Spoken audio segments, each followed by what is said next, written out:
नमस्कार, मैं सोन्य प्रभा। आप देख रहे हैं आज का मुख्य समाचार।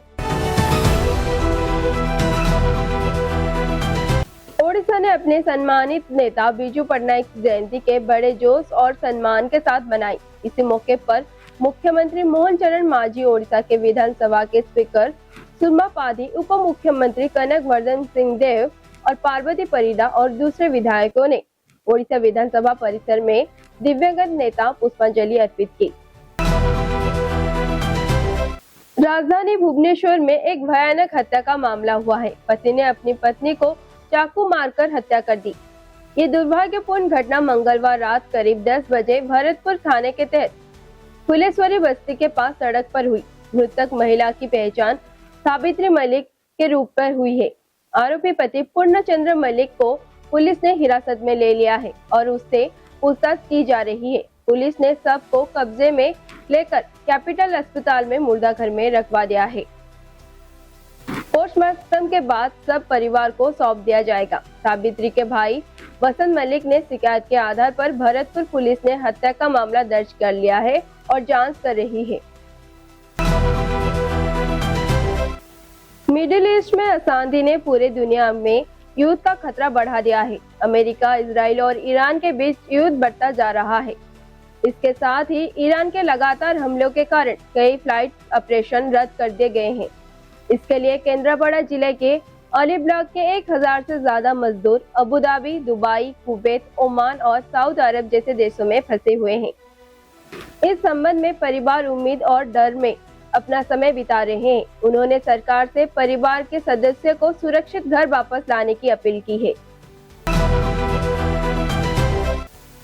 दिल्ली से देहरादून इकोनॉमिक कॉरिडोर लगभग 210 किलोमीटर लंबा है, जिसका निर्माण करीब 12,000 करोड़ से 13,000 करोड़ की लागत से किया गया है। ये 6 लेन वाला एक्सप्रेस दिल्ली से देहरादून तक यात्रा के 5 से 6 घंटे घटाकर लगभग 2.5 घंटे करने के उद्देश्य से बनाया गया है।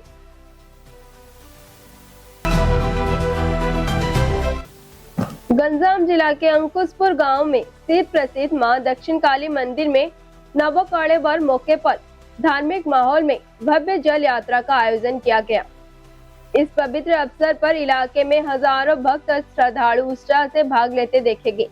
खासकर महिलाओं की भागीदारी इसे धार्मिक कार्यक्रम और भी आकर्षक और धार्मिक बना दिया। सुबह से ही मंदिर परिसर में भक्तों की भीड़ उमड़ पड़ी।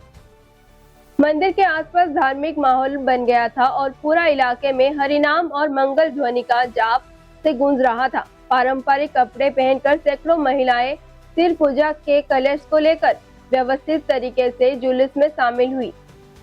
ढोल, महुरी और विभिन्न पारंपरिक संगीत वाद्य यंत्रों से ध्वनि से गांव का माहौल उत्सव हो गया।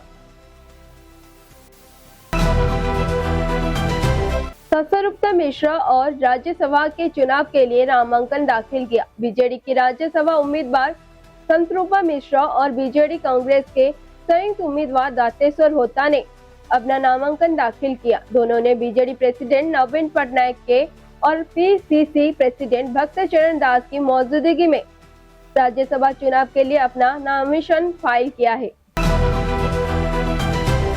बीजेपी कैंडिडेट मनमोहन सामल और सुजीत कुमार ने राज्यसभा चुनाव के लिए अपना नॉमिनेशन फाइल किया है। इसी तरीके से इंडिपेंडेंट कैंडिडेट दिलीप राय ने भी अपना नॉमिनेशन फाइल किया है। मुख्यमंत्री मोहन चरण मांझी की मौजूदगी में 3 राज्यसभा कैंडिडेट ने अपना नॉमिनेशन फाइल किया है। कल दिन में ऑलिव रिडल कछुए बड़े पैमाने पर अंडे देने की प्रोसेस शुरू होगा। ऑलिव रिडल केंद्रापड़ा जिले के राजनगर ब्लॉक में भितरकनिका नेशनल पार्क के बीच में गहिरमथा में अंडे देंगे।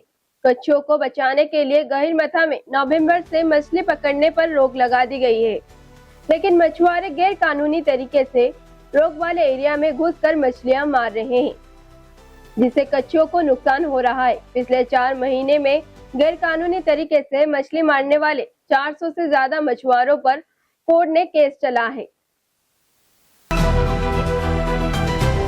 क्या बिहार की पॉलिटिकल माहौल बदलने वाली है? क्या बिहार के मुख्यमंत्री बदलेंगे? क्या मुख्यमंत्री नीतीश कुमार राज्यसभा की ओर बढ़ेंगे?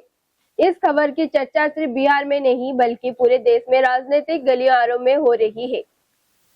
गुरुवार को राज्यसभा उम्मीदवारों की नॉमिनेशन की आखिरी तारीख है। नीतीश कुमार अपना नॉमिनेशन फाइल करेंगे। नीतीश ने यह साफ कर दिया है। कल नेपाल में आम चुनाव। देश में वोटिंग के दौरान शांति और व्यवस्था के लिए कड़े सुरक्षा का इंतजाम किए गए हैं। पिछले साल नेपाल में उस समय के प्रधानमंत्री केपी शर्मा ओली सरकार के खिलाफ देश के जनरल जी यानी युवाओं के विरोध में प्रदर्शन किया था। नेपाल में करीब 1.89 करोड़ वोटर ने अपना वोट अधिकार का इस्तेमाल करते हैं। 275 सदस्यों वाली नेपाली संसद की 165 सीटों पर डायरेक्ट वोटिंग हो रही है।